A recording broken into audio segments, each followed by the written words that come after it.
Hello বন্ধুরা, আমরা এবার গান শুনবো সঙ্গীত শিল্পী কামাল হোসেনের কণ্ঠে এবং সাথে আছে সঙ্গীত শিল্পী মিলন মেহেদি। তো কামাল হোসেন বন্ধু, আমরা এখন কি গান শুনবো? আসলে এমন একটা পরিবেশ, যে কোনো গান গাওয়ার মতো একটা জায়গা। আমরা তো আসলে শিল্পী না, বন্ধু বন্ধু একটু মজা করে গান করতে চাইলে ওই যে ওইটা গাই। এটা তুমি কার লাগিয়ে কথা শুনো গা বন্ধু, গা গা দারুণ গান।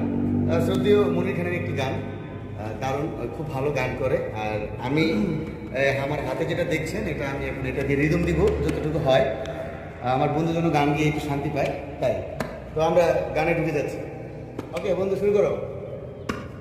নিশিরাতে কুঞ্জ বনে ওরে আসবে কি শ্যাম কালারে তুমি আর লাগিয়া